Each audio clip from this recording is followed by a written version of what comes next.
रागिनी ने बैग की चैन बंद की और नाइट स्टैंड पर अपना रखा फोन उठाकर स्क्रीन पर फ्लैश हो रहे नंबर को देखा तो उस पर कोई नाम नहीं लिखा था।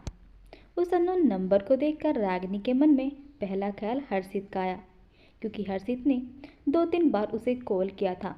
लेकिन फिर भी रागिनी ने कॉल पिक कर ली और अपनी सॉफ्ट सी आवाज़ में बोली, hello. Hello Ragini, how are you? अगर तुम बुरा ना मानो तो मैं तुमसे एक बात कहूँ। हर्षित ने बड़ी सी पोलाइटली में बोला, जिसे रागिनी मना नहीं कर पाई और धीरे से बोली, ठीक है बोलो। हर्षित ने गहरी सांस ली, लेकिन फिर भी उसका डर कम नहीं हुआ। वो सोच रहा था वो कैसे रागिनी को बताए, लेकिन फिर भी उसने बहुत हिम्मत करके आखिरकार रागिनी से बोल ही दिया, देखो रागिनी, तुम मुझे गलत मत समझना, मैं बस तुमसे ये कहना चाहता हूँ। हर्षित एक्साइटमेंट के मारे बोल ही नहीं पा रहा था। वहीं रागिनी को मन ही मन हल्का सा डर लगने लगा। लेकिन तभी हर्षित बोला, तुम्हें बहुत अजीब लगेगा, मैं तुमसे 1-2 बार मिला फिर भी मैं ऐसा बोल रहा हूँ, लेकिन मैं आज तुम्हें इनवाइट करना चाहता हूँ। एक्चुअली डैड का बर्थडे है और वो तुमसे मिलना चाहते हैं। जब मैंने उन्हें तुम्हारे बारे में बताया तब से ही वो जिद कर रहे हैं तुमसे मिलने की, बोलकर हर्षित ने अपनी बात खत्म की। रागिनी को समझ नहीं आया कि वो क्या बोले। आखिर हर्षित के डैड उससे क्यों मिलना चाहते हैं। हर्षित के इतने प्यार से कहने पर रागिनी उसे डायरेक्ट मना नहीं कर पाई। एक्चुअली मैं आ तो जाती, लेकिन कल मुझे सिंगापुर के लिए निकलना है। रागिनी ने बड़े प्यार से उसे टालते हुए कहा। हर्षित जिद करते हुए बोला, मैं तुम्हें ज़्यादा देर के लिए नहीं रोकूंगा, बस केक कटिंग होने तक रुक जाना। आई प्रोमिस मैं तुम्हें सेफली तुम्हारे घर छोड़ दूंगा। रागिनी ने बहुत कोशिश की हर्षित को मना करने की, लेकिन हर्षित नहीं माना। आखिरकार रागिनी को उसकी बात माननी ही पड़ी। ओके, लेकिन 10 मिनट से ज़्यादा नहीं। रागिनी ने उसकी बात मानते हुए अपनी शर्त रखी। हर्षित बिना बहसबाजी किए उसकी शर्त मान गया और उससे बोला, ओके, तुम आधे 1 घंटे बाद मुझे अपने घर के बाहर मिलना। ओके, रागिनी ने कहा और फ़ोन कट कर दिया। दूसरी तरफ हर्षित जब ये बात अपने पापा सुनील मिश्रा और माँ गीता मिश्रा को बताई तो उनकी खुशी का ठिकाना ही नहीं रहा। जब से उन्होंने रागिनी के बारे में पता चला था तब से वो उससे मिलना चाहते थे। हर्षित के मम्मी पापा की खुशी देखकर उन्हें जो करना करते बोला, लेकिन ध्यान से, कहीं आप लोग अपनी खुशी के चक्कर में सब कुछ गड़बड़ ना कर दें, क्योंकि अभी तक मुझे सिर्फ शक है और जहाँ तक अभी मैंने उसके बारे में जितनी भी इंफॉर्मेशन निकाली है वो यही इशारा करती है शायद वो वही हो सकती है जिसे हम इतने सालों से ढूंढ रहे थे और जिसके लिए मैं मुंबई आया था। हर्षित की बात सुनकर उसकी माँ गीता की आंखें नम हो गई और वो रुआसी होकर हर्षित को देखते हुए बोली, एक भाई की आंखें भला ही धोखा खा जाएं, लेकिन एक माँ की आंखें कभी धोखा नहीं खा सकती। जैसे हमें उसके बारे में पता चल गया वैसे ही हमें ये भी पता चल जाएगा कि वो हमारी छुटकी है कि नहीं।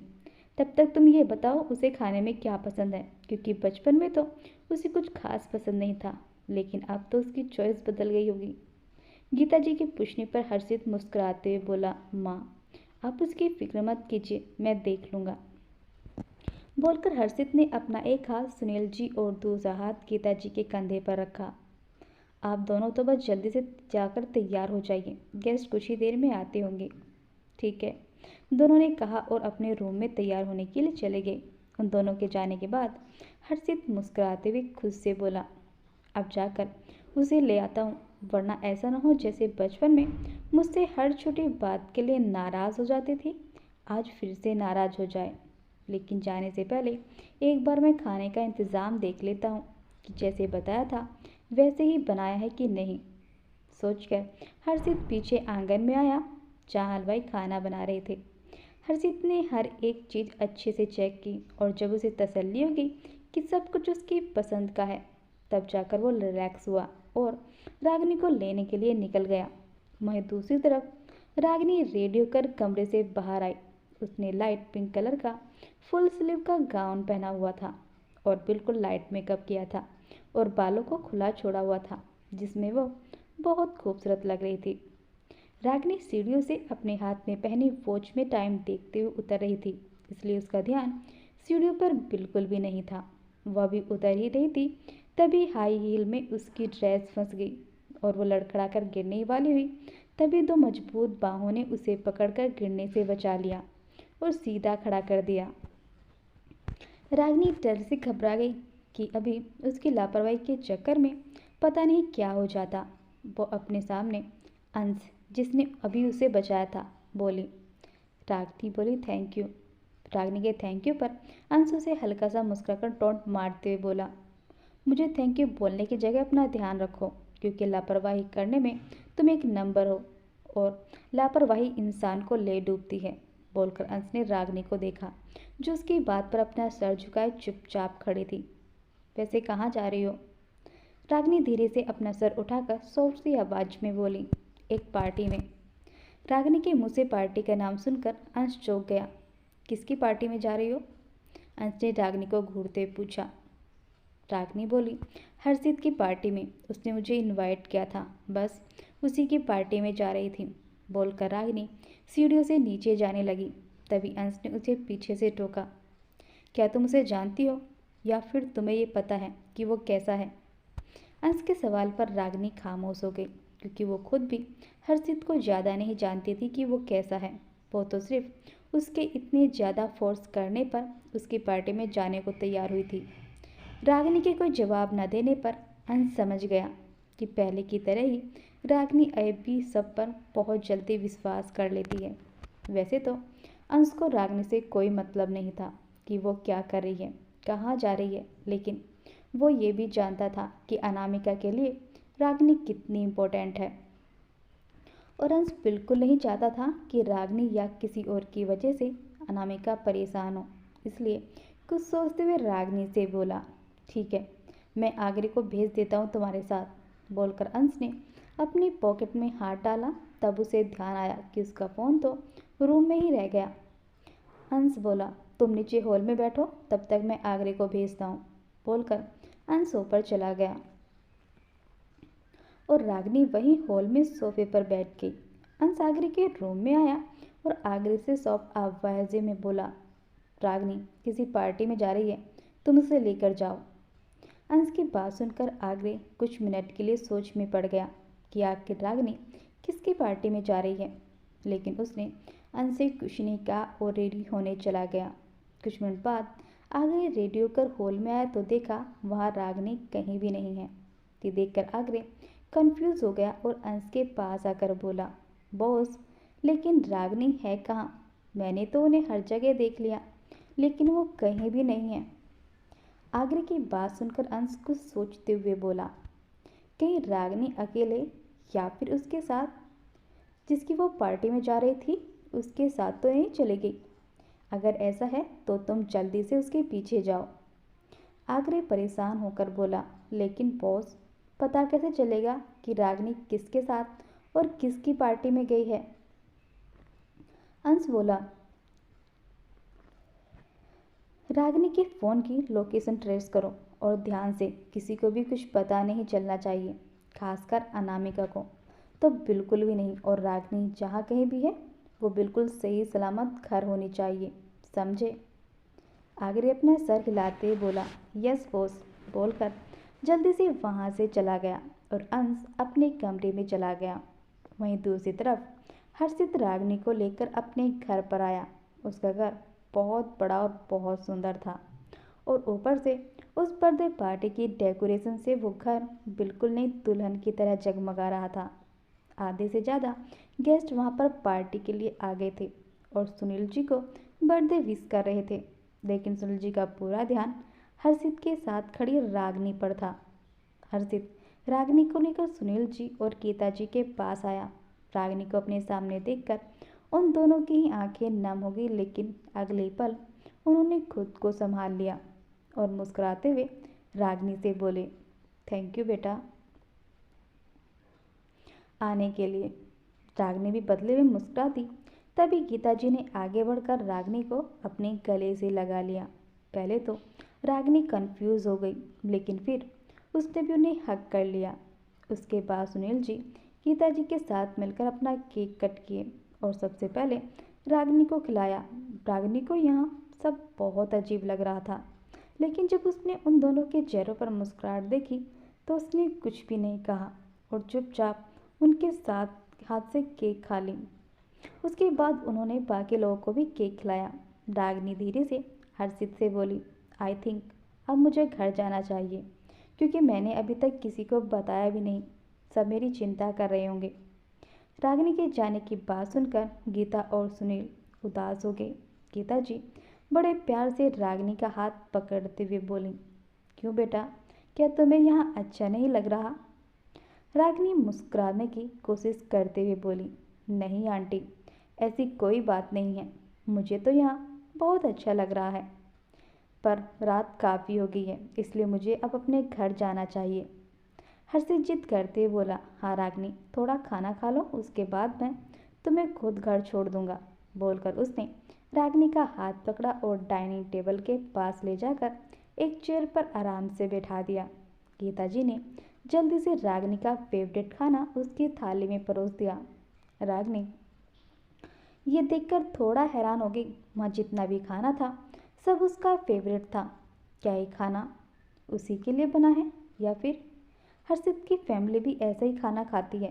रागिनी अभी यही सोच रही थी कि तभी सुनील जी उसके सर पर प्यार से अपना हाथ रखते हुए बोले, क्या हुआ बेटा, क्या ये तुम्हें पसंद नहीं है? अगर पसंद नहीं है तो हम कुछ और बनवा देते हैं। रागिनी जल्दी से उन्हें मना करते हुए बोली, नहीं अंकल, ऐसी कोई बात नहीं है, बल्कि ये सारा खाना मेरा फेवरेट है। मैं तो ये सोच रही थी कि आप लोगों को कैसे पता कि मैं यही खाती हूँ। रागिनी ने हर्षित को देखते हुए सुनील जी से पूछा तो गीता जी मुस्कुराते बोली, बच्चों को क्या पसंद है ये बात उसके माँ बाप से बेहतर कौन समझ सकता है। रागिनी को उनकी बात कुछ समझ में नहीं आई और उसने ना समझते हुए गीता जी से पूछा, क्या मतलब आंटी, मैं कुछ समझी नहीं। रागिनी के पूछने पर गीता जी हड़बड़ा गई और तभी हर्षित उनकी बात को संभालते हुए बोला, कुछ नहीं रागिनी, माँ के कहने का मतलब मेरी एक बहन है, उसे भी यही सब पसंद है, इसलिए हमने तुम्हारे लिए भी यही बनवा दिया। हर्षित बात को टालते हुए बोला। रागिनी ने कुछ नहीं कहा और चुपचाप खाना खाने लगी। तभी गीता जी ने जल्दी से उसकी थाली में और खाना डाल दिया और उसके सर को प्यार से सहलाते हुए बोली, बेटा आराम से खाओ, कोई जल्दी नहीं है। रागिनी बोली, जी आंटी, बोलकर खाना खाने लगी। लेकिन उसकी प्लेट में 2-3 लोगों के बराबर खाना था, जिसके लिए उसके लिए खाना बहुत मुश्किल था। रागिनी ने बड़े मुश्किल से खाना खत्म किया। तभी गीता जी ने उसके लिए मीठा रख दिया, जिसमें गाजर का हलवा, बेसन का हलवा और भी बाकी डिज़र्ट थे। ये देखकर रागिनी जल्दी से अपना सर नामे हिलाते हुए बेचारगी से बोली, आंटी, मेरा पेट बिल्कुल फुल हो गया है, अब मुझसे कुछ भी नहीं खाया जाएगा। सुनील जी मुस्कुराते हुए रागिनी से बोले, ऐसे कैसे नहीं खाया जाएगा, मुंह खोलो। बोलकर सुनील जी ने जबरदस्ती रागिनी के मुंह में एक गुलाब जामुन डाल दिया। गुलाब जामुन की मीठी चाशनी रागिनी के पूरे मुंह में घुल गई। रागिनी ने बड़ी मुश्किल से अपने मुंह में रखे गुलाब जामुन को खाया और जल्दी से अपने मुंह पर हाथ रखकर बोली, अब नहीं। रागिनी ने देखा वो लोग उसे ही खिलाए जा रहे हैं और खुद कुछ भी नहीं खा रहे, तो वो उन लोगों से नाराज़गी से बोली, क्या आप लोग मुझसे खिलाए जा रहे हैं? आप लोगों ने तो बिल्कुल भी नहीं खाया। गीता जी रागिनी की मासूमियत देखकर मुस्कुरा दी और बोली, बेटा पहले तुम खा लो, उसके बाद हम लोग खा लेंगे। रागिनी हल्के गुस्से में बोली, मेरा पेट बिल्कुल फुल हो गया है और आप लोग चलिए जल्दी से खाना शुरू कीजिए। बोलकर रागिनी अपनी जगह से उठ गई। तभी सुनील जी ने गीता जी को कुछ इशारा किया। उनका इशारा समझकर गीता जी उठी और वहाँ से चली गई। कुछ मिनट बाद वो अपने हाथ में बड़ा सा गिफ्ट लेकर आई और रागिनी को देने लगी, बेटा ये हमारी तरफ से तुम्हारे लिए। लेकिन रागिनी ने उनके गिफ्ट को लेने से मना कर दिया। आंटी ये आप क्या कर रही हैं? गिफ्ट तो अंकल के लिए मुझे लाना चाहिए था और मैं भूल गई। आई एम सॉरी, बट मैं आपसे गिफ्ट नहीं ले सकती। हर्षित रागिनी को समझाते बोला, जब कोई बड़े कुछ देते हैं तो उसे मना नहीं करते। बोलकर हर्षित ने गीता जी के हाथ से गिफ्ट लेकर रागिनी के हाथ में रख दिया और रागिनी को मजबूरी में वो गिफ्ट लेना पड़ा। उसके बाद हर्षित रागिनी को छोड़ने घर से बाहर आया और अपनी गाड़ी के पास आकर गाड़ी का डोर खोला और रागिनी जैसे ही बैठने के लिए तभी वहाँ पर एक ब्लैक कलर की गाड़ी आकर रुकी और उसमें से आगरे बाहर निकला। आगरे को वहाँ देखकर रागिनी बिल्कुल शॉक्ड हो गई, क्योंकि वहाँ उससे आगरे के आने की उम्मीद बिल्कुल भी नहीं थी। और हर्षित भी काफ़ी हैरान हो गया। हालांकि इससे पहले भी उसने रागिनी के साथ आगरे को देखा था, लेकिन उस दिन उसके साथ जो लड़का था वो आगरे नहीं कोई और था। हर्षित अभी यही सोच रहा था, तभी आगरे रागिनी के पास आया और हल्के गुस्से में उससे बोला, बॉस, बॉस ने आपको अकेले आने से मना किया था, फिर आप क्यों आई?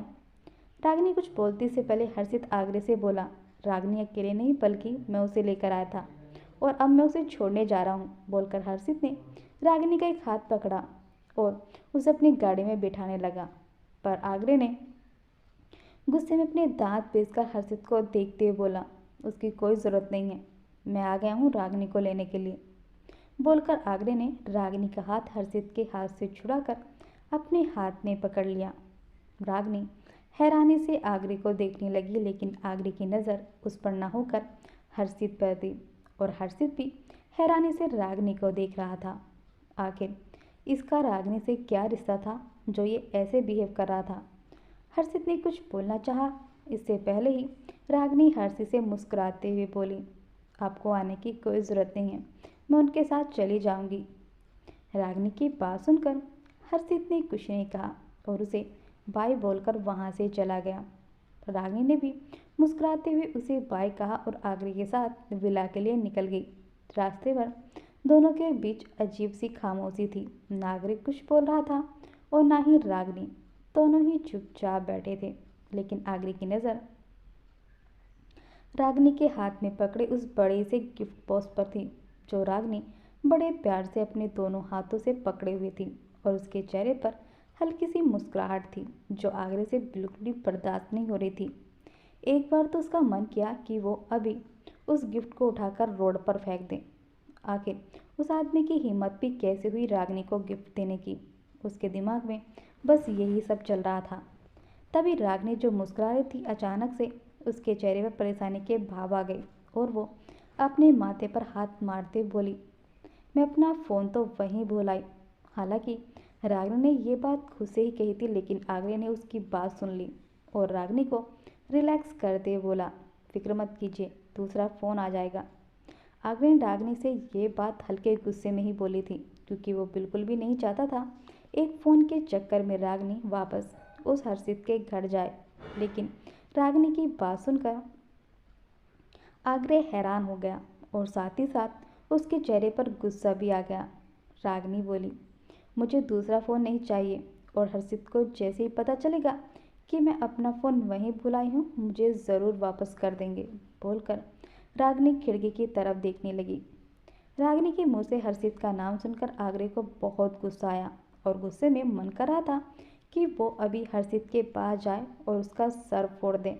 लेकिन उसने अपने गुस्से को कंट्रोल किया और एक गहरी सांस लेकर रागिनी को समझाते हुए बोला, अभी आप किसी को अच्छे से जानती नहीं, फिर भी आप बिना बताए उसके साथ पार्टी में चली गई।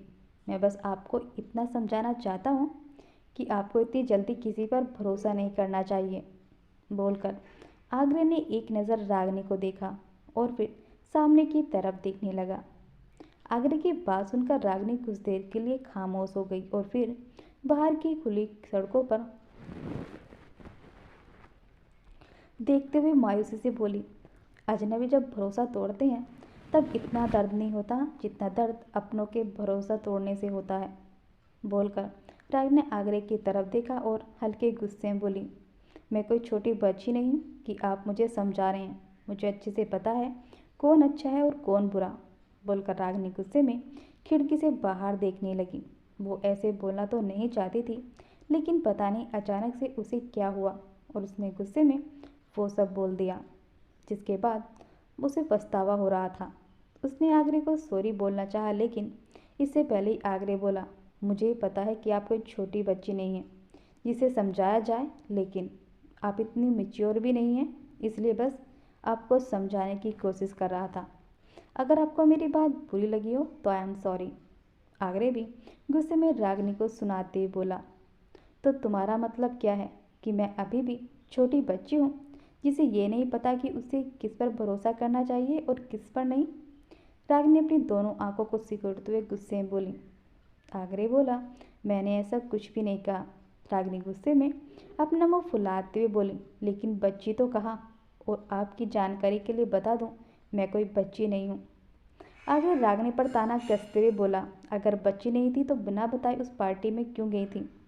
रागिनी भी गुस्से में चिल्लाते हुए बोली, आपकी प्रॉब्लम क्या है? अगर मैं उस पार्टी में गई थी, मुझे तो कोई प्रॉब्लम नहीं है, तो आपको क्या प्रॉब्लम है? रागिनी भी बोल रही थी कि अचानक से मौसम खराब हो गया और ठंडी हवाओं के साथ साथ जोरदार बारिश होने लगी।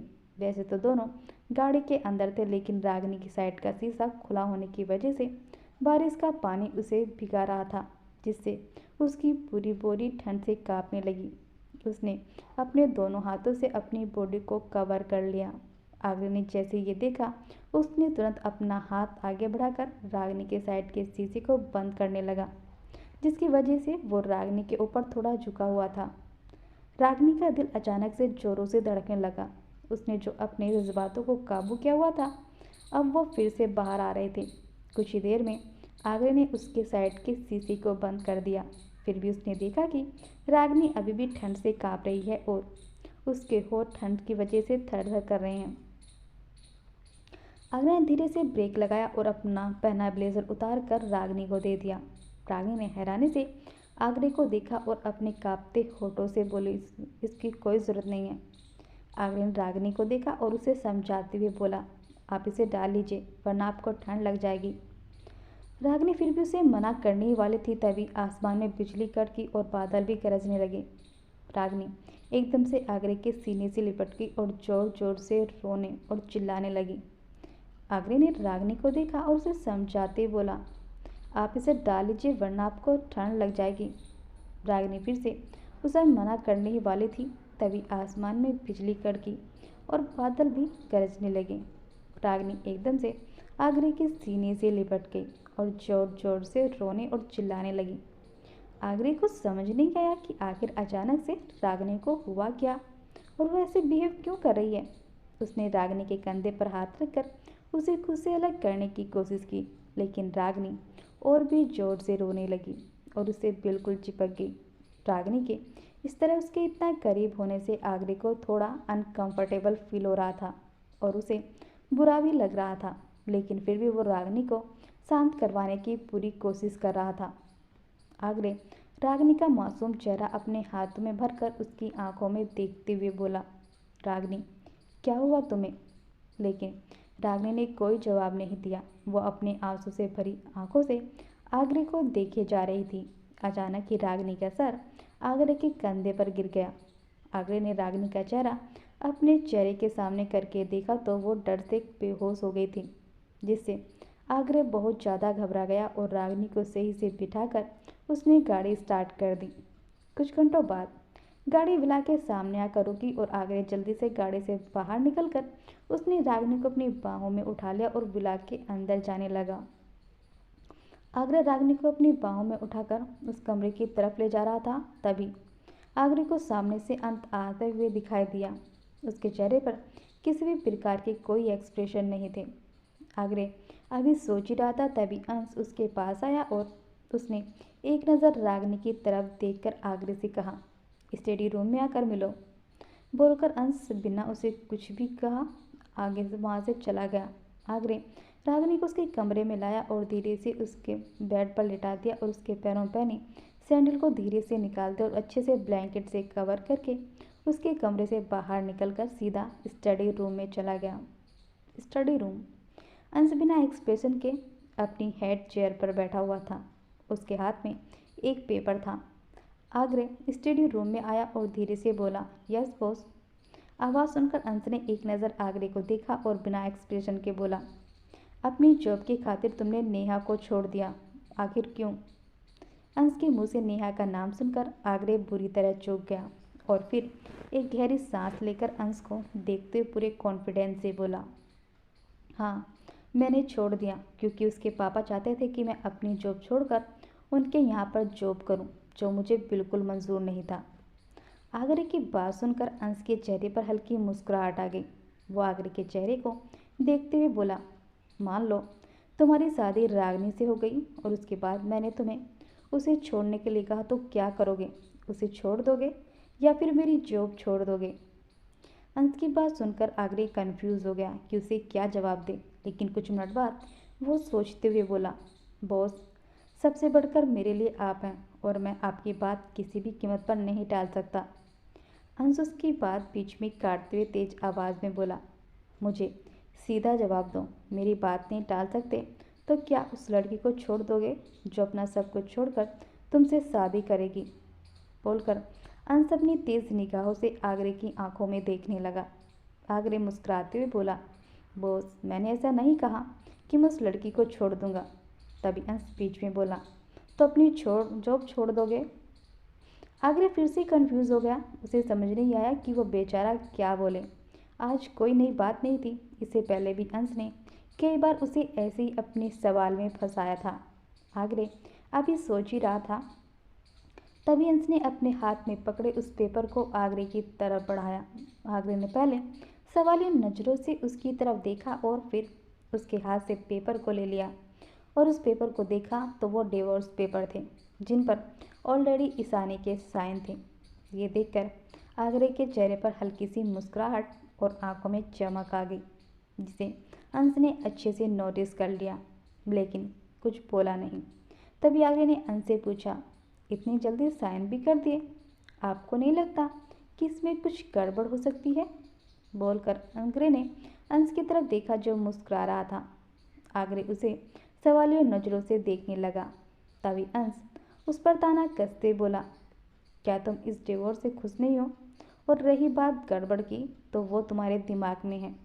बोलकर अंश कुछ देर के लिए रुका और आगे बोला, अगर नेहा तुम्हारे लिए सही होती तो मैं उसी वक्त अपनी आधी प्रॉपर्टी तुम्हारे नाम करके तुम्हारी शादी उससे करवा देता। और रही बात जॉब की, तो तुम कोई एम्प्लॉय नहीं हो, बल्कि मेरे लिए अबीर की तरह हो, जिस पर मैं सबसे ज़्यादा भरोसा करता हूँ, और इसलिए अब से तुम मेरे पर्सनल असिस्टेंट नहीं हो। अंश की बात सुनकर आगरे जल्दी से बोला, लेकिन बॉस। तभी अंश आगे बोला, अब से तुम मेरी आधी प्रॉपर्टी के मालिक हो। अंश की बात सुनकर आगरे बुरी तरह शॉक्ड हो गया। क्या अंश उससे मजाक कर रहा है? लेकिन ये बात आगरे भी जानता था कि अंश जैसा सीरियस इंसान उससे ऐसा मजाक नहीं कर सकता, और ना ही आगरे ने कभी ऐसा चाहा था। वो तो उसके साथ काम करके ही बहुत खुश था, इसलिए मना करते बोला, बॉस, इसकी कोई ज़रूरत नहीं है, और आप भी जानते हैं, और अगर आपकी फैमिली को पता चला, स्पेशली बड़े बॉस को, तो आप अच्छे से जानते हैं क्या होगा। आगरे का सीधा इशारा अविनाश यानी कि अंश के पापा की तरफ था। अगर उन्हें इस बारे में पता चला जाता तो वो पूरे घर को अपने सर पर उठा लेते। अविनाश को हमेशा से ही बस पैसे और प्रॉपर्टी से मतलब था, इसलिए अपनी पहली बीवी के मरते ही उन्होंने मीरा से शादी कर ली, क्योंकि मीरा अपने पेरेंट्स की इकलौती और लाडली बेटी थी और उनकी जितनी भी प्रॉपर्टी थी सब मीरा के नाम पर थी। इसलिए तो अविनाश राठौर ने अपनी फैमिली के खिलाफ जाकर उससे शादी की थी, जिससे अविनाश के पापा आनंद राठौर और माँ निर्मला राठौर काफ़ी नाराज़ हो गई थी। लेकिन बाद में उन दोनों ने ही अविनाश और मीरा को माफ़ कर दिया था। अबीर और परी ने तो मीरा को अपनी माँ की जगह एक्सेप्ट कर लिया था, लेकिन अंश ने नहीं।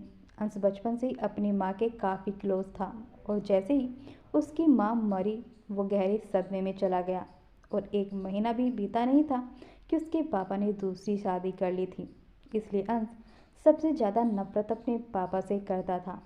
अंश को अपनी दादी के अलावा किसी से भी कोई फर्क नहीं पड़ता था, और वो जिस प्रॉपर्टी की बात कर रहा था वो उसकी खुद की कमाई हुई थी, तो उसने खुद मेहनत करके बनाई थी। अपने पापा का जिक्र आते ही अंश के एक्सप्रेशन चेंज हो गए और वो आगरे से बोला, आगरे, मैं अपनी प्रॉपर्टी किसे देता हूँ इससे किसी को मतलब नहीं होना चाहिए, और रही बात अपनी आधी प्रॉपर्टी तुम्हें देने की, तो तुम उसके लायक हो, और मैं ये तुम पर कोई एहसान नहीं कर रहा हूँ, बल्कि तुम्हारा हक है। बोलकर अंश स्टडी रूम से जाने लगा। आगरे अभी भी बूथ बना खड़ा था। तभी अंश बिना मुड़े मुस्कुराते हुए उसे टोंट मारकर बोला, नेहा की तरह रागिनी को कभी मत छोड़ना, वो बहुत अच्छी है। बोलकर अंश स्टडी रूम से बाहर निकल गया, लेकिन आगरे के दिमाग में अभी भी उसकी कई बातें घूम रही थी। अगली सुबह रागिनी ने अपनी आंखें खोली तो उसे रात का सब कुछ याद आ गया। रागिनी ने अपने चेहरे पर हाथ फेरा और उठकर बैठ गई। उसने घड़ी में टाइम देखा तो अभी सुबह के 4 बज रहे थे। रागिनी को वैसे भी सुबह जल्दी उठने की आदत थी, इसलिए रागिनी बेड से उठी और फ्रेश होने वॉशरूम में चली गई। कुछ मिनट बाद रागिनी फ्रेश होकर नीचे किचन की तरफ जा ही रही थी, तभी उसके पीछे से ताना मारने की आवाज़ आई। अंश भाई को पा नहीं सकी तो घर के नौकर पर ट्राई करने चली हो। रागिनी के कदम चलते चलते रुके, तभी पीछे से ईशा ने उसके सामने आई और अपने दोनों हाथ बड़े स्टाइल में क्रॉस करके उसे हिकारत से देखते हुए बोली, तुम जैसी घटिया लड़की मैंने अपनी पूरी लाइफ में नहीं देखी। अंश भाई को पा नहीं सकी तो मेरे छोड़े हुए उस नौकर पर ट्राई करने लगी और उसके साथ हनीमून बनाने सिंगापुर भी जा रही हो। कल रात जब अंश उससे डिवोर्स पेपर साइन लेने आया था तो ईशानी बिल्कुल शॉक्ड हो गई थी। उसने तो सोचा भी नहीं था उसका पासा उसी पर पलट जाएगा।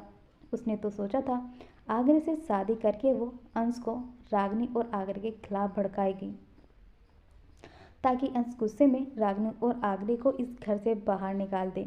और अपनी बहन के साथ ऐसा करता देख अनामिका अंश से अपने सारे रिश्ते तोड़ ले। लेकिन यहाँ तो उसके साथ उसका पासा ही पलट गया था। अंश डिवोर्स पेपर पर साइन ले रहा था और उन दोनों को घर से धक्के मारकर निकालने की बजाय सिंगापुर भेज रहा था।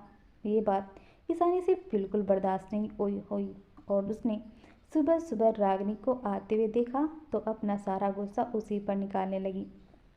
ईशानी की जहर सी भरी बातें सुनकर रागिनी की आंखों में आंसू आ गए।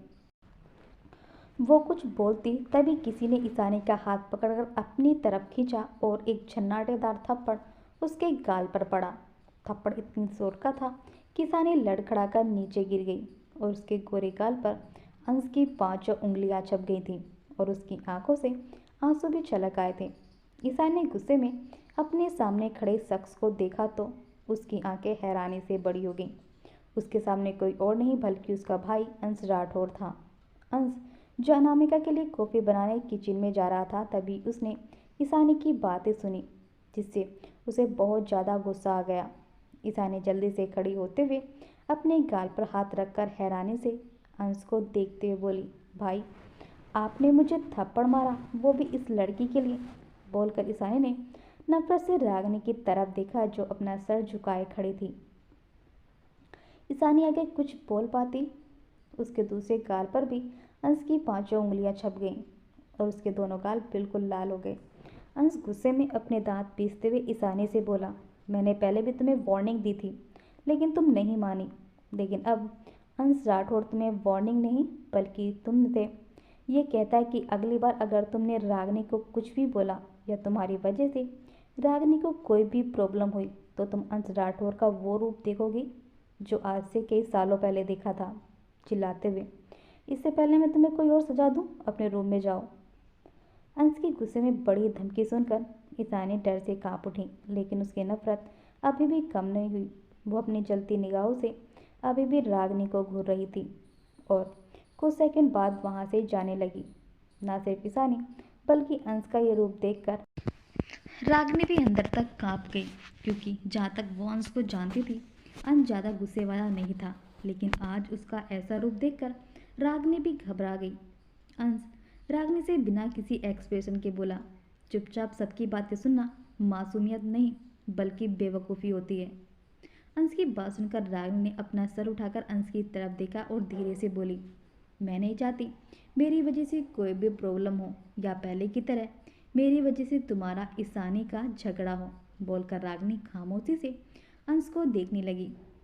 रागिनी की बात सुनकर अंश हल्के से मुस्कुराया और कुछ सेकंड बाद बोला, जब कोई तुम्हारे कैरेक्टर पर उंगली उठाए या फिर तुम पर इल्ज़ाम लगाए तो ये सोचकर चुप रहना कि तुम्हारी वजह से किसी को प्रॉब्लम ना हो सबसे बड़ी बेवकूफ़ी होती है। मैं तुमसे पहले भी बोलता था और आज भी। बोलकर अंश किचन की तरफ जाने लगा। तभी रागिनी भी उसके पीछे पीछे जाने लगी और अचानक से उसका पैर मुड़ गया और वो गिरने वाली हुई। तभी अंश ने उसे गिरने से बचा लिया और उसे सही से खड़ा करने लगा। तभी रागिनी की नज़र सीढ़ियों पर गिरी जहाँ अनामिका खड़ी उन दोनों को देख रही थी और अंश की नज़र भी उस पर गई। अंश या रागिनी कुछ बोलते अचानक ही अनामिका वहाँ से भाग गई। अंश भी रागिनी को सीधा खड़ा करके जल्दी से अनामिका के पीछे भागा और रूम में आकर उसने देखा तो अनामिका रूम से बाहर ही आ रही थी। जब उसने अंश को रूम में आते हुए देखा तो बड़ी ही मासूमियत से उससे बोली, सॉरी, वो ऐसे भाग कर आई, लेकिन मैं क्या करती, अपनी स्लीपर पहनना भूल गई थी, और अगर तुम देखते तो मुझ पर चिल्लाते या फिर मुझे पनिशमेंट देते, इसलिए मैं ऐसे भाग गई, बोलकर उसने अंश की आंखों में देखा तो अंश उसकी मासूमियत देखकर मुस्कुरा दिया और धीरे से उसके सर को सहलाते हुए बोला, स्वीट हार्ट, तुम यहाँ बैठो, मैं तुम्हारे लिए कॉफ़ी बनाकर लाता। तुम्हारा मन था ना पीने का, और उसके बाद हम दोनों बाहर चलेंगे। अनामिका बोली, अंश, लेकिन मैं भी तुम्हारे साथ नीचे चलूँगी। अनामिका की बात सुनकर अंश हल्के से मुस्कुराया और उसका हाथ पकड़कर नीचे जाने लगा। अंश अनामिका किचन में आए तो देखा रागिनी ने पहले से ही उन दोनों के लिए कॉफ़ी और अपने लिए चाय बना ली थी। उन दोनों के आते ही रागिनी ने मुस्कुराते हुए उन दोनों की तरह कॉफ़ी का कप बढ़ा दिया। रागिनी ने मुस्कुराते हुए अनामिका को कॉफ़ी दे दी और अनामिका बोली, थैंक यू दी। अंश ने भी रागिनी के हाथ से कॉफ़ी का कप ले लिया और तीनों बार हॉल में बाहर सोफे पर बैठकर अपनी अपनी कॉफ़ी पीने लगे। अनामिका ने कॉफ़ी पीते हुए रागिनी से पूछा, दी, अब आप ठीक हो ना, आपको कोई प्रॉब्लम तो नहीं है ना? रागिनी मुस्कुराते बोली, हाँ गुड़िया, लेकिन मुझे क्या हुआ? रागिनी को मुस्कुराते देखकर अनामिका के चेहरे पर भी स्माइल आ गई और वो अपना सर नामे हिलाते हुए बोली, कुछ नहीं दी, बस ऐसे ही पूछा। और फिर कुछ सोचकर रागिनी से बोली, दी, आप हमारे साथ बाहर चलोगे? आपको बहुत अच्छा लगेगा। अनामिका की बात सुनकर अंश ने अनामिका को देखा, तभी रागिनी उसे मना करते हुए बोली, नहीं गुड़िया, तू जा और अपना ख्याल रखना, बोलकर रागिनी अपना चाय का कप उठाकर अपने कमरे की तरफ जाने लगी, क्योंकि वो अपनी वजह से उन दोनों को परेशान नहीं करना चाहती थी, इसलिए चुपचाप अपने कमरे की तरफ चली गई। और कुछ मिनट बाद अंश अनामिका भी बाहर के लिए निकल गए। कुछ घंटों बाद एक ब्लैक कलर की गाड़ी एक पार्क के सामने आकर रुकी। अंश अनामिका दोनों गाड़ी से उतरकर अंदर आए। आज पार्क में काफ़ी लोग थे। कुछ छोटे छोटे क्यूट से बच्चे भी थे जो अपने पेरेंट्स के साथ वहाँ घूम रहे थे। ये देखकर अनामिका के चेहरे पर मुस्कुराहट आ गई और वो उस तरफ जहाँ एक क्यूट सा बच्चा बैठा हुआ था उस तरफ इशारा करते हुए अंश से बोली, अंश, हमारे बच्चे भी ना उन बच्चों की तरह ही क्यूट होंगे। अंश ने भी उन बच्चों की तरफ देखा और मुस्कुराते हुए अनामिका से बोला, क्यूटी क्यों, हमारे बच्चे तो इंटेलिजेंट भी बहुत होंगे। अनामिका मुँह बनाते हुए बोली, बच्चे इंटेलिजेंट नहीं होते, उन्हें बनाया जाता है, उनके पेरेंट्स उन्हें बनाते हैं। कुछ सोचते हुए, मैं भी तो अपनी बेबी को खूब सारे बादाम खिलाऊंगी ताकि मेरा बेबी बिल्कुल अपनी मम्मा की तरह इंटेलिजेंट बन जाए, बोलकर अनामिका खुद की तारीफ करने लगी। अनामिका को खुद की तारीफ करता देखकर अंश हल्के से मुस्कुराया और फिर उससे चिढ़ते हुए बोला, मेरा बच्चा मुझ पर जाएगा, बिल्कुल मेरी तरह गोरा, हैंडसम और स्मार्ट। अंश की बात सुनकर अनामिका उससे चिढ़ते हुए बोली, किसने कहा कि तुम स्मार्ट हो, बल्कि मुझे तो अब तुम बूढ़े लगने लगे हो, बोलकर अनामिका मुस्कुराने लगी। तभी अंश शरारत से उसकी आंखों में देखते हुए बोला, स्वीट हार्ट, तो मैं तुम्हें बूढ़ा लगने लगा हूँ? लेकिन अनामिका जल्दी से हंसते बोली, हाँ बिल्कुल। लेकिन जब उसने अंश की आंखों में देर सी शरारत को देखा तो जल्दी से अपना सर नामे हिलाते हुए उसको मस्का लगाने लगी, नहीं बिल्कुल नहीं, तुम तो पहले की तरह हो, बिल्कुल उससे भी ज़्यादा हैंडसम हो गए हो। अंश अनामिका की दोनों बातों को देख रहा था। तभी एक छोटी सी क्यूट सी बच्ची उन दोनों के पास आई और मुस्कुराते हुए अनामिका से बोली, हेलो आंटी। आवाज़ सुनकर दोनों ने पलट कर देखा तो उन दोनों के पीछे 5 से 6 साल की क्यूट सी गोरी लड़की, जिसने छोटी सी पिंक कलर की फ्रॉक पहनी हुई थी और अपने बालों की 2 चोटी बनाई हुई थी, खड़ी थी और उन दोनों को देखकर मुस्कुरा रही थी। अनामिका मुस्कुराते हुए छोटी सी बच्ची से बोली, हाँ बेटा बोलो। छोटी सी बच्ची ने पहले अंश को देखा और फिर अनामिका को और फिर अपने होंठ पर एक उंगली रखते हुए बोली, आप दोनों फाइट क्यों कर रहे हो? क्या आप दोनों के बीच झगड़ा हुआ है?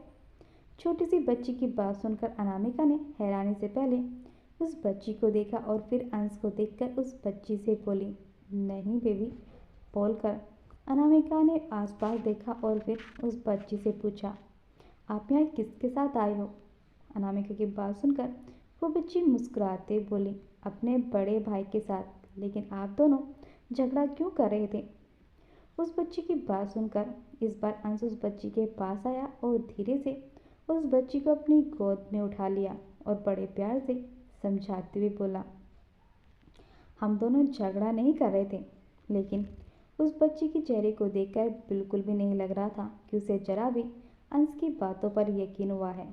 वो छोटी सी बच्ची अंश अनामिका को देखते हुए बोली, मुझे पता है आप दोनों झूठ बोल रहे हो। पहले मेरे मम्मा पापा के बीच भी ऐसे ही फाइट होती थी और फिर वो दोनों एक दूसरे से अलग हो गए और अब मम्मा हमारे साथ नहीं रहती। बोलते हुए वो छोटी सी बच्ची थोड़ा उदास हो गई। अनामिका ने जब उस छोटी सी बच्ची को उदास देखा तो उसे बिल्कुल भी अच्छा नहीं लगा। उस बच्ची को देखकर अनामिका को अपने बचपन की याद आ गई। बस दोनों में अंतर इतना था कि अनामिका के पेरेंट्स नहीं थे। अपने पेरेंट्स के बारे में सोचकर अनामिका थोड़ी इमोशनल हो गई, क्योंकि बच्चे चाहे कितने बड़े और समझदार क्यों हो जाएं, अपने पेरेंट्स को कभी नहीं भूल पाते। अंश ने जब अनामिका को इमोशनल देखा तो उस बच्ची से बोला,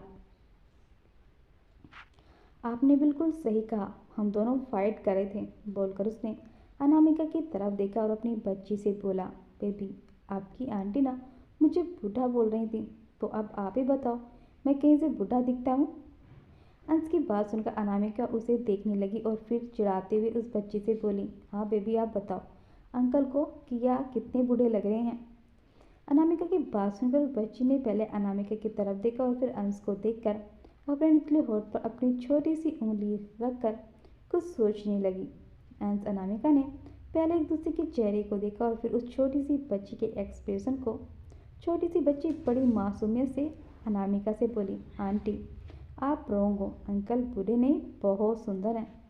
उस बच्ची के मुंह से अपने लिए सुंदर सुनकर अनामिका खिलखिलाकर हंस पड़ी और उस बच्ची के एक गाल को छूकर बोली, बेबी, आपने बिल्कुल सही कहा, अंकल बहुत सुंदर हैं, बिल्कुल सुंदर लाल की तरह। बोलकर अनामिका अंश पर हंसने लगी। अंश अनामिका को आंखें दिखाते बोला, स्वीट हार्ट, तुम्हें बहुत हंसी आ रही है। और फिर से उस बच्ची से बोला, बेटा, मर्द सुंदर नहीं बल्कि हैंडसम होते हैं, सुंदर बस औरतें होती हैं, मर्द नहीं, ओके? अंश ने बड़े प्यार से उस बच्ची को समझाया। बच्ची बहुत जल्दी अंश की बात को समझ गई। अभी 2 मिनट भी नहीं हुए थे कि वो बच्ची अंश से इतना जल्दी ज़्यादा घुल मिल गई थी। यह देखकर तो अनामिका भी हैरान थी। अंश ने अनामिका को एक बेंच पर बैठा दिया और खुद भी उस बच्ची को अपनी गोद में लेकर उस बेंच पर बैठ गया। वो छोटी सी बच्ची को सोचते हुए अंश से बोली, अंकल आपका कोई बेबी है? उस बच्ची की बात सुनकर अंश अनामिका दोनों एक दूसरे का चेहरा देखने लगे और फिर अनामिका ने उस बच्ची से पूछा, लेकिन क्यों बेबी? और फिर मुस्कुराते हुए अपने पेट को देखकर बोली, है नहीं, लेकिन बहुत जल्द हमारे पास भी 2 बेबी आ जाएंगे। अनामिका की बात सुनकर उस बच्ची की आंखों में चमक आ गई और वो छोटी सी बच्ची बड़ी मासूमियत से अपनी आंखें चमकाते हुए अंश से बोली, अंकल जब आपका बेबी आ जाए तो आप मुझे बता देना, मैं उससे शादी करूंगी और फिर मैं आपके घर की बहू बन जाऊंगी। उस छोटी सी बच्ची ने शर्माते हुए अंश से कहा। उसकी शादी की बात सुनकर अंश और अनामिका दोनों शॉक्ड होकर छोटी सी बच्ची को देखने लगे। वो बच्ची अभी 10 साल की भी नहीं थी और अभी से अपनी शादी की बात कर रही थी। अनामिका हल्का मुस्कुराती हुई उस बच्ची से बोली, अभी तो आप बहुत छोटे हो, जब आप बड़े हो जाना तब शादी कर लेना। अनामिका की बात सुनकर वो बच्ची थोड़ा उदास हो गई। उसका चेहरा मुरझा गया और वो अंश की तरफ देखते हुए अनामिका से बोली, आंटी क्या आप मुझे अपने घर की बहू नहीं बनाना चाहते? बोलकर उसने अपने छोटे छोटे हाथों से अंश का हाथ पकड़ लिया और बोली, अंकल देखो आंटी, मुझे अपनी बहू नहीं बनाना चाहती। अंकल आप आंटी को समझाओ ना कि वो मुझे अपने घर की बहू बना ले।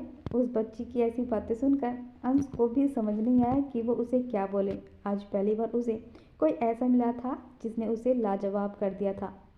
अंश उस बच्ची को बहलाते बोला, ओके बेबी, हम आपको अपने घर की बहू बना लेंगे, ठीक है? अंश को लगा कि अब वो छोटी सी बच्ची कुछ नहीं बोलेगी और ना ही कोई क्वेश्चन करेगी, लेकिन झटका तो उसे तब लगा जब वो छोटी सी बच्ची ने अंश को उसे उतारने के लिए कहा।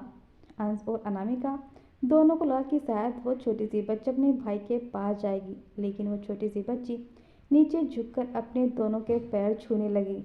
अंश ने जल्दी से उस बच्ची को अपनी गोद में उठा लिया और उससे पूछा, ये आप क्या कर रहे थे?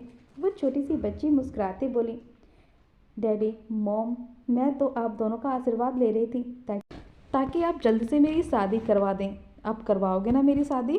बोलकर वो बच्ची बड़ी उम्मीदों से अंश को देखने लगी। छोटी सी बच्ची की जिद देखकर इस बार अंश ने भी अपना माथा पीट लिया और उसे समझ नहीं आया कि अब वो उस बच्ची को क्या बोले। तभी वहाँ पर 9-10 साल का एक लड़का उस लड़की को बुलाते हुए वहाँ आया। उस लड़के को अपने सामने देखकर उस लड़की की स्माइल गायब हो गई और वो भी कसकर अंश के गले से लिपट गई। अंश ने जब उस लड़की को ऐसे देखा तो अपने सामने खड़े लड़के को गुस्से से घूरते बोला, तुम कौन हो? वो लड़का अंश के सवाल को इग्नोर करके उल्टा उसी से पूछने लगा, आप कौन हैं और मेरी बहन आपके पास क्या कर रही है? बोलकर उसने अंश की बाहों में लिपटी उस छोटी सी बच्ची का हाथ पकड़ा और उसे डांटते हुए बोला, इसू मेरे पास आओ। उस लड़की की बात सुनकर इसू जिद करते हुए अपने भाई से बोली, ओके, लेकिन आप पहले प्रॉमिस करो कि आप मेरी शादी इन अंकल के बेबी के साथ करवाओगे। और आपको पता है भाई, ये अंकल बहुत अच्छे हैं, इन्होंने मुझसे प्रॉमिस किया है कि ये मुझे अपने घर की बहू बनाएंगे। बोलकर इसू अपनी मासूम आंखों से अंश को देखने लगी। अंश ने वापस से इसू को अपनी गोद में उठा लिया और मुस्कुराते हुए उससे बोला, मैं आपसे प्रॉमिस करता हूँ, ठीक है, अब आप अपने भाई के साथ जाओ। बोलकर अंश ने छोटी सी बच्ची को गोद से नीचे उतार दिया। अब वो बच्ची काफ़ी खुश लग रही थी। तभी वह लड़का सीरियस एक्सप्रेशन के साथ अंश से बोला, जिन्हें हम निभा नहीं सकते वैसे प्रॉमिस नहीं चाहिए। बोलकर उस लड़के ने यीशु को अपनी गोद में उठाया और वहाँ से चला गया।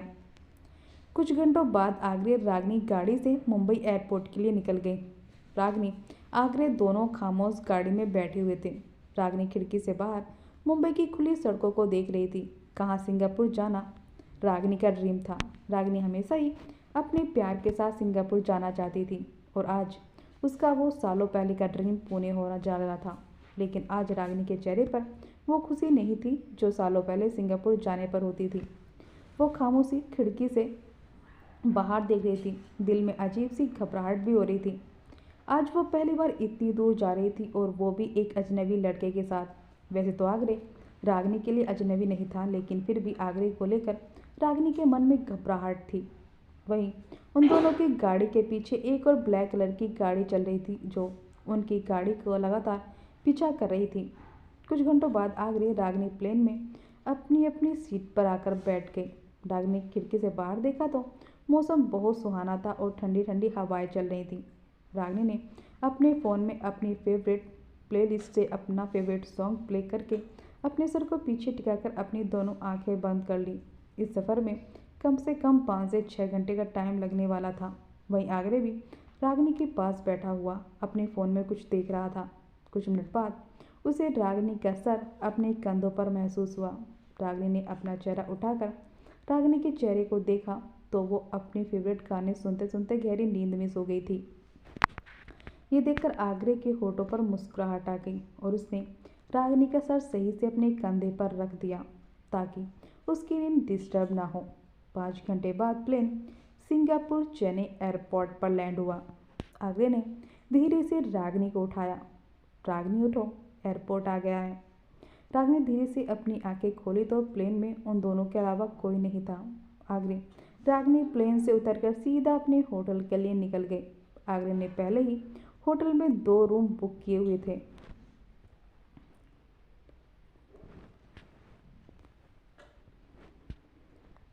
एक अपने लिए और दूसरा रागनी के लिए। कुछ घंटों बाद दोनों होटल पहुंचे और अपने रूम की चाबी लेकर दोनों अपने अपने कमरे में चले गए। आगरे और रागनी का रूम पास पास ही था। रागनी अपने रूम में आई। उसका रूम बहुत ही बड़ा और खूबसूरत था। किंग साइज का बेड जिस पर वाइट कलर की बेड शीट और वाइट कलर का ब्लैंकेट था। सामने ही वॉल पर बड़ी सी पेंटिंग लगी हुई थी और सामने बैल्कनी थी जिसमें ग्लास का डोर लगा हुआ था जिसे बाहर का खूबसूरत नज़ारा साफ दिख रहा था। और वहाँ से देखने के लिए बड़े बड़े सोफे पड़े हुए थे। बेड के सामने बहुत बड़ी टीवी स्क्रीन लगी हुई थी और लेफ्ट साइड वॉशरूम और राइट साइड कीबोर्ड लगी हुई थी। रागिनी मुस्कुराते हुए चारों तरफ देखा और फिर फ्रेश होने के लिए बैग खोलकर उसमें से अपने कपड़े निकालने लगी तो वो चौंक गई। उस बैग में उसके कपड़े नहीं बल्कि आगरे के थे। वहीं आगरे सावर लेकर रूम में आया और उसने अपने पहनने के लिए जैसे ही बैग खोलने लगा तो तभी उसके दरवाजे पर नोक हुई। नोक की आवाज़ सुनकर आगरे ने अपने मन में सोचा, इस वक्त कौन है। सोचकर आगरे गेट के पास बढ़ गया और जैसे ही गेट खोला तो उसका लगेज लेकर रागिनी खड़ी थी। रागिनी ने जैसे ही आगरे को इस हालत में देखा वो जोर से चीख पड़ी और उसने अपनी दोनों हाथ अपनी आंखों पर रख लिए। आगरे इस वक्त सिर्फ टावल में था। आगरे को जब ये एहसास हुआ तो बुरी तरह झेप गया और जल्दी से रागिनी से माफ़ी मांगते बोला, आई एम सॉरी। वो अपने कपड़े पहनने ही जा रहा था बोलकर आगरे जैसे ही वापस अपने कमरे में जाने लगा तभी रागिनी उसे रोकते हुए बोली, ये रहा आपका लगेज। बोलकर रागिनी जल्दी से वहाँ से अपने कमरे में भाग गई। आगरे रागिनी की सी बचकानी हरकतें देखकर हंस पड़ा। रागिनी भागते हुए जल्दी से अपने कमरे में आई और अपने रूम का डोर बंद करके उससे सटकर खड़ी हो गई। उसने अपने सीने पर हाथ रखा तो उसका दिल बहुत जोरों से धड़क रहा था।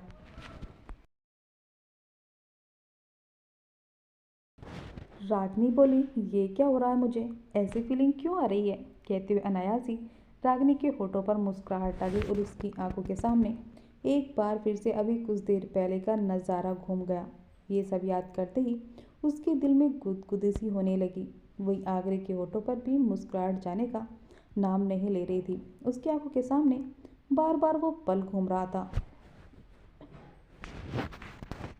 जब रागिनी उसे देखते ही अपनी आंखों पर अपने दोनों हाथ रख लिए थे। उस वक्त रागिनी बहुत ज़्यादा मासूम लग रही थी। आगरे बोला, आपकी बातों से तो आप ज़्यादा मासूम हैं, बहुत ज़्यादा। बोलकर आगरे खुद में मुस्कुराने लगा और अपना लगेज उठाकर उसमें से अपने कपड़े निकालकर पहनने लगा। कुछ दिनों बाद रात का वक्त अनामिका बेड पर लेटी बेचैनी से करवट बदल रही थी। वो सोने की कोशिश कर रही थी लेकिन उसे नींद ही नहीं आ रही थी। वो ये सोच कर बहुत ज़्यादा परेशान थी कि अगर डिलीवरी के वक्त उसे कुछ हो गया तो, या फिर वो मर गई तो उसके बच्चों का क्या होगा। क्या अंश उसके मरने के बाद दूसरी शादी कर लेगा। जब से उसने उस बच्चे के मुंह से ये सुना था कि उस बच्ची की माँ नहीं है, सिर्फ उसके पापा और भाई हैं, तब से अनामिका और भी ज़्यादा परेशान हो गई थी। और आज वो अपने मोबाइल में टीवी सीरियल भी देखने लगी और कुछ कोरियन ड्रामा भी, जिसमें उस हस्बैंड के वाइफ के मरने के बाद उस हस्बैंड ने दूसरी शादी कर ली थी। जब अनामिका को कुछ भी समझ में नहीं आया तो बेड से उठी और अपनी साइड की नाइट लैंप ऑन करके अंश को जगाने लगी। अनामिका बोली, अंश उठो, यहाँ मेरी रातों की नींद उड़ गई और तुम्हें सोने की पड़ी है। बोलकर अनामिका अंश को उठाने लगी। अनामिका के इस उठाने से पहले तो अंश को गुस्सा बहुत आ गया, लेकिन बाद में वो अनामिका की फिक्र करते बोला, स्वीट हार्ट क्या हुआ, कहीं दर्द तो नहीं हो रहा। अनामिका अंश का एक हाथ पकड़ते हुए बोली, अंश प्लीज़ पहले तुम उठकर बैठो और मुझे कुछ नहीं हुआ है, पहले तुम मुझसे प्रॉमिस करो, अभी मैं जो भी कहूँगी तुम चुपचाप मान लोगे। अनामिका की बात सुनकर अंश ने उसे शक की निगाहों से देखा लेकिन फिर उससे प्रॉमिस करते बोला, ओके स्वीटहार्ट बोलो। अंश के प्रॉमिस करते ही अनामिका के होठों पर मुस्कुराहट आ गई और वो अंश से बोली, अगर मुझे कुछ हो गया तो तुम दूसरी शादी तो नहीं करोगे ना, मेरे बच्चों के लिए दूसरी माँ तो नहीं लाओगे ना, और अगर तुमने ऐसा किया तो मैं मरने के बाद भी चुड़ैल बनकर तुम्हें डराऊंगी और तुम्हारी उस बीवी को भी। अनामिका की बात सुनकर अंश को समझ नहीं आया कि वो कैसे रिएक्ट करे।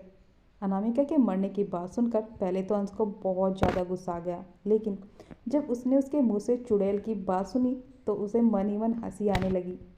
अंश को कोई जवाब ना देता देखकर अनामिका का शक धीरे धीरे यकीन में बदलने लगा और वो अंश को घूरते हुए बोली, एक सेकंड अंश, कहीं तुम्हारा किसी के साथ अफेयर तो नहीं चल रहा है। अब तो तुम ऑफिस भी जाने लगे हो और हैंडसम तो तुम हो ही, कहीं कोई चुड़ैल तुम्हारे पीछे तो नहीं पड़ गई, या वो तुम्हारी सेक्रेटरी तुमसे फ्लर्ट करने लगी हो। और कहीं तुम भी उसके प्यार में पड़ गए तो मेरा क्या होगा और मेरे होने वाले बच्चों का क्या होगा, बोलकर अनामिका जोर जोर से ही आधी रात को रोने लगी। उसको रोता देखकर अंश ने अपना माथा पीट लिया। उसने तो अनामिका को इसलिए ये सब चीज़ें देखने के लिए बोला था ताकि वो बेफालतू की टेंशन ना ले और टेंशन फ्री रहे, लेकिन उसे क्या पता था ये सब देखने का ये अंजाम होगा। अंश अनामिका के कंधे पर हाथ रखकर उसका चेहरा अपनी तरफ करके उसे समझाते हुए बोला, स्वीट हार्ट, क्या हुआ तुम्हें? तुम इतना गुस्सा क्यों कर रही हो और रो क्यों रही हो? मैं तो तुमसे प्यार करता हूँ। अनामिका रोते बोली, उसने भी यही कहा था कि वो उससे प्यार करता है, लेकिन अगले ही दिन उसने अपनी सेक्रेटरी से शादी कर ली और अब तो तुम्हारी सेक्रेटरी एक लड़की है, वो भी खूबसूरत। कहते हुए अनामिका जो रो रही थी अचानक से अंश को गुस्से में वार्निंग देते हुए बोली, अंश राठौर, अगर तुमने मुझे धोखा देने की कोशिश भी की या अपनी सेक्रेटरी के साथ फ्लर्ट किया तो मुझसे बुरा कोई नहीं होगा। मैं उसी वक्त उसका सर फोड़ दूंगी। अंश अनामिका के हाँ में हाँ मिलाते हुए बोला, हाँ स्वीटहार्ट, उसका भी सर फोड़ देना और मेरा भी सर फोड़ देना। अब ठीक है, आराम से सो जाओ और मुझे भी सोने दो, बोलकर अंश अनामिका को सुलाने की कोशिश करने लगा और मन ही मन सोचने लगा, कहाँ उसने अनामिका को टीवी सीरियल इसलिए देखने के लिए बोला था ताकि डॉक्टर ने उसे टेंशन फ्री रहने के लिए कहा था, और कहाँ उसे क्या पता था कि उसी का ये आइडिया उसी पर भारी पड़ जाएगा।